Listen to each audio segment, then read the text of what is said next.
그러거나 말거나 라는 제목으로 하나님의 말씀을 나누겠습니다. 가수 김연자 씨가 부른 히트곡 중 아모르 파티라는 노래가 있습니다. 최근 방영되는 드라마도 아모르 파티라는 제목이 있는 것 같더군요.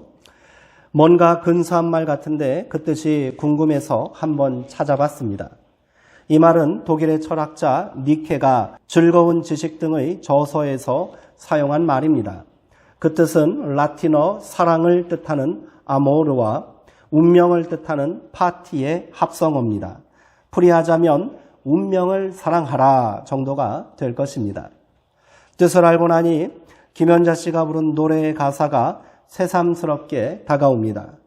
산다는 게 다 그런 거지 누구나 빈손으로 와 소설 같은 한 편의 얘기들을 세상에 뿌리며 살지. 자신에게 실망하지 마. 모든 걸 잘할 수는 없어. 오늘보다 더 나은 내일이면 돼. 인생은 지금이야. 아모르 파티. 네. 그저 사랑 타령이나 하는 노래인 줄 알았는데 철학적 깊이가 있는 노랫말이 아닐 수 없습니다. 니체는 필연적인 운명을 긍정하고 사랑할 때 인간이 위대해지며 인간 본래의 창조성을 발휘할 수 있다고 말하고 있습니다. 그러니 운명 앞에 체념하거나 굴복하지 말고 자신의 삶에서 일어나는 고통까지도 적극적으로 받아들이라는 것이지요. 그러나 그게 그렇게 쉽지 않습니다. 삶의 무게가 천근만근 느껴질 때면 우리는 절망하지 않을 수 없습니다. 이상과 현실의 간극이 클수록 이런 비애감은 깊어집니다. 그래서 어떤 이들은 운명을 비판하기도 하고요. 또 어떤 이들은 누군가를 비난하고 탓하면서 현실을 부정하기도 합니다. 우리가 부러워하지 않는 사람들은 어쩌면 이 운명을 스스로 개척한 성공한 사람들일 겁니다. 하지만 의지가 강하고 신념이 견고한 사람도 운명처럼 다가오는 예기치 않은 재난 앞에 전전긍긍합니다. 이런 경우를 멀리서 찾을 필요도 없습니다. 지금 우리가 겪고 있는 코로나19 사태를 짐작이나 한 사람이 있었습니까? 지식인들은 이 사태가 오래전부터 예견된 것이라고 말하기도 하지만 하나만한 이야기입니다. 아무리 사태를 미리 예견했다 해도 운명처럼 갑자기 닥친 재난을 막아낼 도리가 없습니다. 처음 코로나19 사태가 시작되었을 때 이 재앙 같은 상황이 1년 넘게 지속될 것이라고 생각한 사람이 얼마나 됐겠습니까? 어쩌면 이 상황을 운명처럼 받아들이고 고통스럽고 힘들지만 아모르 파티 하는 것이 지혜로운 삶의 태도라는 생각이 듭니다. 어차피 운명에 대한 이야기를 시작했으니 조금 더 해보겠습니다. 운명이라는 놈은 참으로 얄궂습니다. 사람들과의 관계 또한 운명에 좌지우지되는 경우가 많지요. 그래서 산다는 것은 얽혀 들어가는 것이다 라고 말하는 사람도 있더군요. 원하든 원치 않든 우리는 타인과의 관계 속에서 살아갑니다.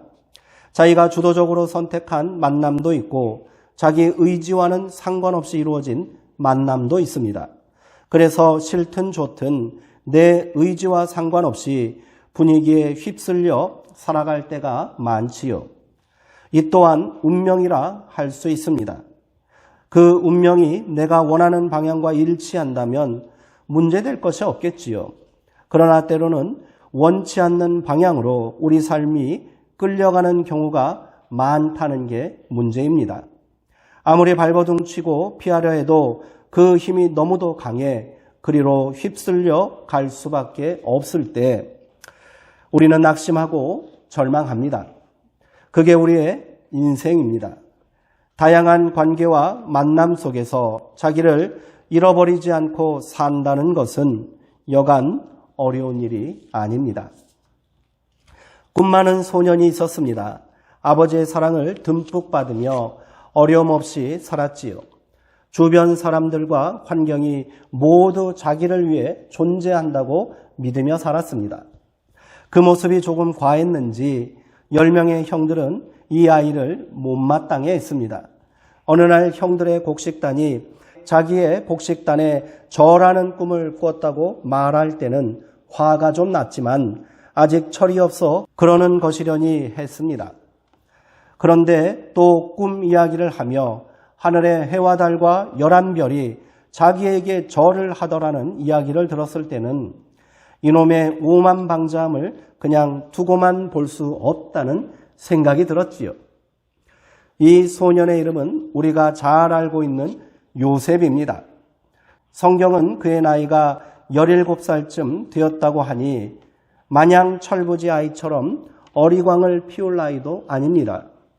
아버지 야곱이 늦은 나이에 사랑하는 아내로부터 얻은 귀한 아들이다 보니 과도한 애정으로 심리적 유아기를 벗어나지 못한 것이라 말하는 것이 옳을 겁니다. 그러던 어느 날 요셉은 아버지의 심부름으로 들판에서 양을 치고 있던 형들을 찾아가게 되었습니다. 형들이 양을 치고 있는 세겜까지는 제법 먼 길입니다. 그런데 요셉은 신이 났습니다. 아버지가 세겜에 가서 형들이 양을 잘 돌보고 있는지 살펴보고 내게 와서 말하거라 라고 했으니 자기가 형들의 감시자 노릇을 하게 되었다 생각하니 신이 난 겁니다. 그 시간 형들은 양들을 잘 돌보기 위해 세겜을 떠나 도단까지 고생스러운 노숙을 하고 있었습니다. 한 번도 들판에 나가 양들을 돌본 경험이 없는 요셉은 사람들에게 물어 형들이 있는 곳까지 찾아갔습니다. 저 멀리서 누가 다가오는 것을 보자 형들은 그가 요셉임을 단번에 알아볼 수 있었습니다. 이런 광야에 알록달록한 채색 옷을 입고 나들이 하듯 나올 사람은 요셉밖에 없었기 때문입니다. 이 모습을 멀리서 바라보고 있던 형들은 화가 치밀어 올랐습니다. 저기 꿈꾸는 놈이 오고 있다라고 말하며 분노를 억제하지 못한 형들은 요셉을 죽이기로 모의합니다. 형들은 요셉을 붙잡아 그의 옷을 벗기고 깊은 구덩이에 던져버렸습니다. 그리고 이놈을 어떻게 감쪽같이 죽일까를 고민하며 히덕거리며 음식을 먹고 있었답니다. 형들의 미움과 분노가 얼마나 컸는지 짐작할 수 있는 대목입니다. 그래도 맏형인 르우벤의 도움으로 겨우 목숨을 부지할 수 있었던 요셉은 유다의 제안에 따라 미디안 상인들에게 노예로 팔리는 신세가 되었지요. 아버지의 편애가 빚은 형들의 질투심 때문이라고만 하기에는 그가 평소에 했던 잘못들이 절대로 가볍지 않습니다. 요셉은 형들의 분노에 찬 행동에 자기를 용서해 달라고 사정도 하지 못했습니다. 간신히 목숨을 부지할 수 있었던 것이 다행이라 여길 수밖에 없는 상황입니다. 그렇게 요셉은 애굽으로 팔려갔고 보디발이라는 사람의 집에 노예로 살게 되었습니다. 얼마 전까지 채색 옷을 입고 귀한 아들로 살았던 그가 하루아침에 종으로 전락하고 말았으니 기가 막힐 뿐입니다. 이게 무슨 운명의 장난이란 말입니까? 하지만 요셉은 과거의 화려한 기억에 사로잡힌 채 낙심하거나 원망으로 세월을 보내지 않았습니다. 자기 운명을 그대로 현실로 받아들였습니다. 그의 충실한 삶이 주인의 마음을 사로잡았고 마침내 보디발은 그에게 자기 집을 관리하는 중책을 맡겼습니다. 그러나 운명의 장난은 한 번으로 그치는 법이 없나 봅니다. 언제부턴가 보디발의 아내가 요셉을 보는 눈이 달라졌고요. 부적절한 관계를 요구하는 안주인의 집요한 유혹이 시작되었습니다. 하지만 요셉은 그 유혹에 넘어가지 않았지요. 그러던 어느 날 집에는 여주인과 요셉만 남게 되는 위험한 상황이 연출되고 말았습니다. 여주인은 노골적으로 달려들었고요. 요셉은 그 손길을 뿌리치느라 옷이 벗겨진 채 현장을 도망치고 말았습니다. 요셉이 버리고 간 옷은 그의 진실함을 드러내는 것이었지만 그것이 거꾸로 그의 여주인을 겁탈하려 했다는 핵심 증거가 되고 말았지요. 집으로 돌아온 보디발은 아내의 말만 듣고 불같이 화를 내며 요셉을 감옥에 가두어 버렸습니다. 이처럼 억울한 일이 또 어디 있습니까? 굳이 죄가 있다면 잘생기고 젊다는 것 하나뿐인데 어찌 이런 일에 엮이게 되었단 말입니까? 아무리 억울해도 요셉은 한낱 노예에 불과합니다. 자기 운명에 대한 아무런 선택권이 없는 존재이기에 또다시 이를 운명처럼 받아들일 수밖에 없게 되었습니다. 옷이 벗겨질 때마다 요셉은 점점 더 절망적인 운명의 나락으로 떨어지고 있습니다. 그렇게 채색 옷이 벗겨지자 노예의 옷을 입게 되었고 이번에는 노예의 옷이 강제로 벗겨지자 죄수의 옷을 입게 된 것입니다. 이쯤 되면 자포자기할 만도 합니다. 애굽의 시위 대장이었던 보디발의 감옥은 사형수를 가두는 것이었습니다. 이제 어떤 희망도 꿈꿀 수 없게 된 것이지요. 그러나 요셉은 어떠한 극한의 상황이나 절망 가운데 있을지라도 자기다움을 잃지 않았습니다. 언제나 요셉은 요셉다웠습니다. 감옥에서도 그는 부지런하고 명랑했습니다. 이처럼 대책 없는 낙관주의가 때로는 닫힌 문을 열어 제끼는 열쇠구시를 하는 경우도 있습니다. 그런 모습은 당장의 간수장의 눈에 띄었고요. 요셉은 죄수들을 돌보는 재반 사무를 맡게 되었답니다.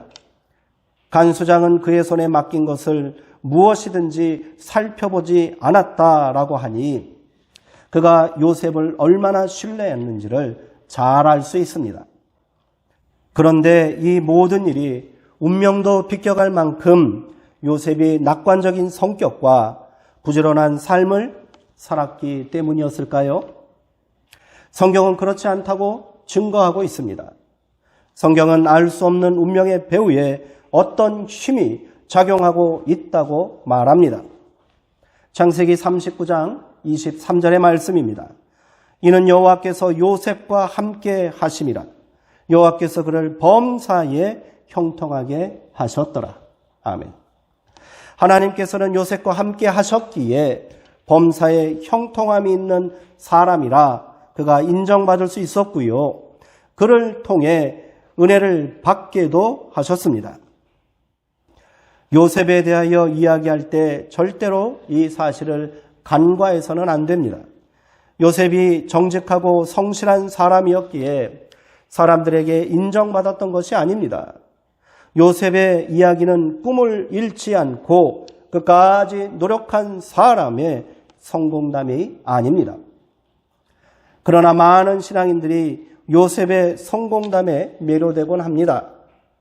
그 성공이 밑바닥 노예에서 애굽의 2인자라고 할 수 있는 총리까지 도달했으니 이처럼 교훈적이고 극적인 영웅담도 없을 것입니다. 그래서 자녀들을 위해 기도할 때 요셉처럼 성공한 인생을 살게 해달라고 기도합니다. 심지어 어떤 이들은 이런 요셉의 삶을 예수님에 대한 예표라고 말하기도 합니다. 저는 이런 태도는 참된 신앙인이라면 마땅히 경계해야 한다고 생각합니다. 예수님의 십자가가 세상에서 말하는 큰 성공이 될 수 없듯이 요셉의 꿈이 애굽의 총리가 되는 것은 아닙니다. 하나님께서 요셉에게 주신 꿈이 무엇이었는지는 그가 형들에게 고백한 말을 통해 잘 알 수 있습니다. 창세기 45장 5절의 말씀입니다. 당신들이 나를 이곳에 팔았다고 해서 근심하지 마소서, 한탄하지 마소서. 하나님이 생명을 구원하시려고 나를 당신들보다 먼저 보내셨나이다. 아멘.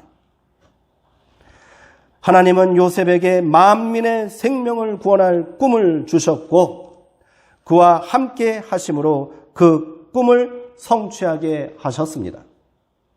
그렇게 꿈 자랑만 하던 사람이 남의 꿈을 해석하는 사람으로 마침내 꿈을 해석하여 앞날을 준비할 수 있는 지혜로운 사람으로 하나님은 그를 성장시켜 주셨습니다.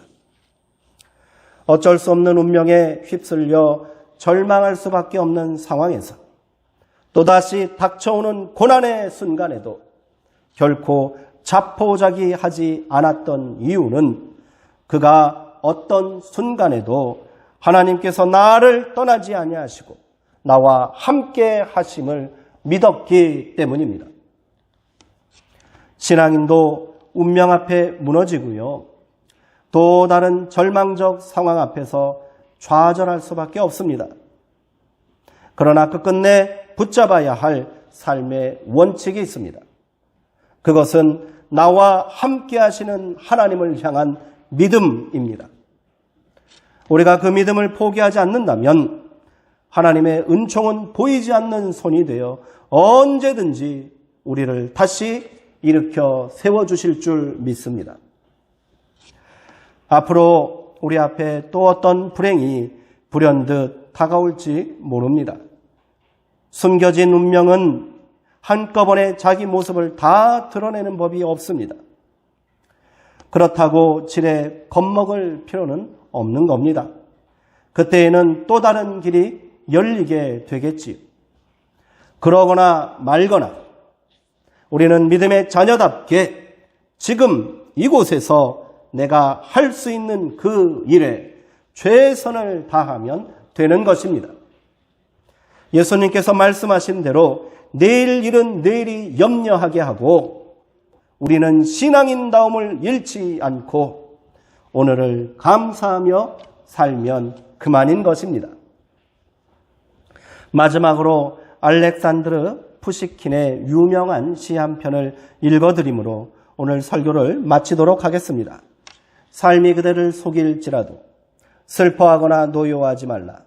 우울한 날들을 참고 견디면 기쁨의 날이 오리니 마음은 미래에 사는 것 현재가 한없이 슬프다 해도 모든 것은 한순간에 지나가는 것 그리고 지나간 것은 훗날 소중하게 되리니 세계적인 명시의 무례함에도 불구하고 감히 한마디를 덧붙이겠습니다. 그리고 잊지 말라. 너는 하나님께서 함께 하시는 사람인 것을. 기도하겠습니다. 영원토록 우리와 함께 하겠노라 약속하신 임마누엘의 하나님, 그 은혜와 믿음으로 우리가 이 땅을 살게 하시니 감사합니다.